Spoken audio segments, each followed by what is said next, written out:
Well, welcome back to another edition of Sports to the Wire. For those of you who are new to the channel, I'm your host, as always, Rashid White. All right, let's get into this. This article actually comes out of Heavy Sports, I believe, .com, and it's talking about Spencer Dinwiddie and a max contract extension.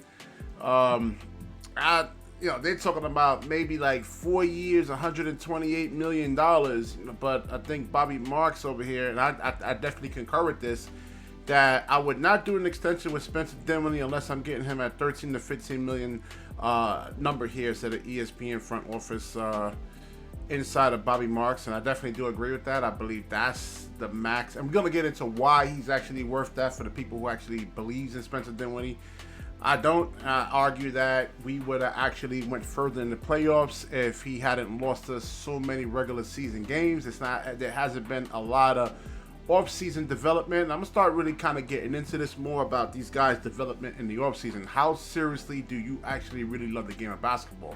And if it's just about the money, you do just enough just to get a contract. I mean, these off-season, these guys should be really, really seriously improving. I talked about that in the Cleveland Cavaliers Knicks series. So he's extension eligible for 4 years, $128 million. He's in the last year of his contract. Nice player, 6 man on a good team. Not your go-to point guard, probably 25 or 25th in the 20th to 25th in the NBA here. So he averaged. I guess he held the ship down, but like I said, there was like maybe 8 or 9 games since he got here that I say that he actually really lost us, and these are like, right 2-point possessions games, 3-point possession games, and I mean, we can win a lot of those games, and we would be in the 5th seed, and I definitely do believe that the Brooklyn Nets actually beats the Cleveland Cavaliers for sure, because of the limitations on the offensive end. What happened, Evan Mobley and Jarrett Allen in that starting lineup. So, and they actually had the physicality, the Brooklyn Nets at that time, with Dorian Finney-Smith, and I definitely believe that we would have. And look what happened. Milwaukee gets knocked out the first round, so I believe we beat Cleveland in 6, maybe 7 games. Then we faced Miami. We beat Miami in the regular season easily. And it wasn't really like a hard, not the first one was, but like the next 2 or 3, it dispatched them very easily. And I know the Miami Heat looks different now, but again, the Brooklyn Nets actually has like guys that can actually guard Jimmy Butler, and they have like athleticism. They got guys that can actually get these run shooters off the 3-point line. So you look at Dinwiddie in terms of managing the game.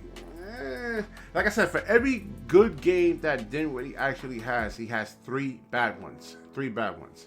So this is the Dinwiddie right over here. He's talking about the Brooklyn Nets probably getting the Giannis Antetokounmpo. Let's listen into actually what he has to say here. What do you think they should do now? That's another Joe, Sean, and Jacques Vaughn question, right? Like, I don't have say in those types of conversations. In my opinion, obviously, you have 2 very distinct paths. I think you're looking at a team that kind of mirrors a Milwaukee without Giannis. So if you think you can go get a Giannis, then are you probably a very, very good team at that point? Likely. If you don't, you do have a bevy of draft picks and probably several guys that can net you more draft picks. So, I mean, it's really, they can go either route. And I mean, shoot, they could also choose to stand pat and roll the dice. I mean, all 3 of them have their pros and cons. I'm sure the fan base has what they would like to see.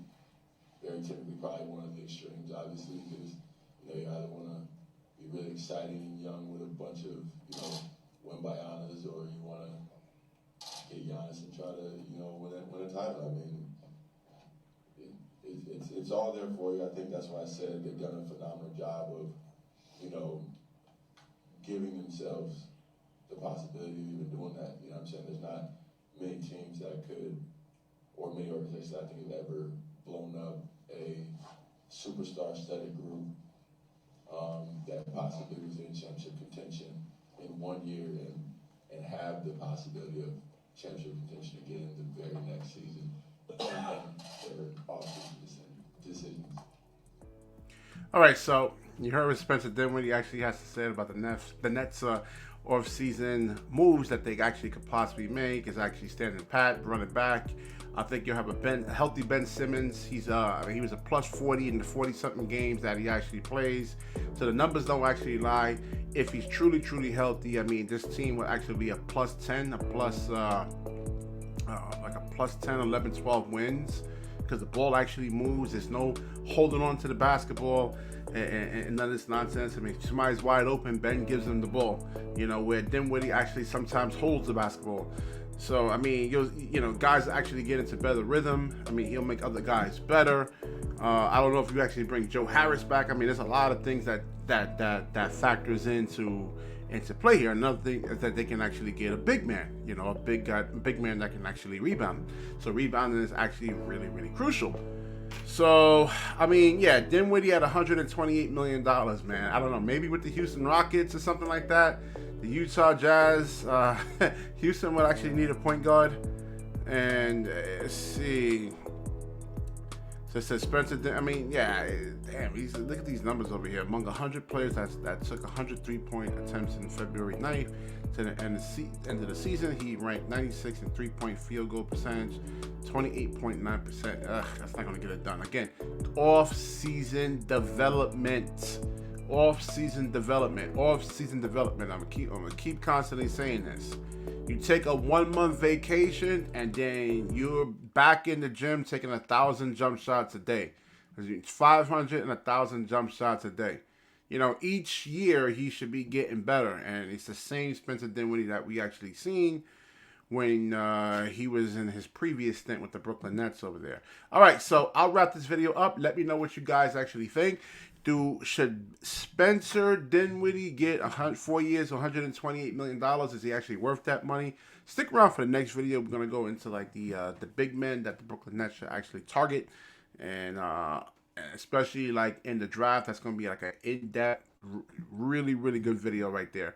All right, so like, comment, subscribe, certainly share this video, and when you share, the universe certainly shares back with you. Peace.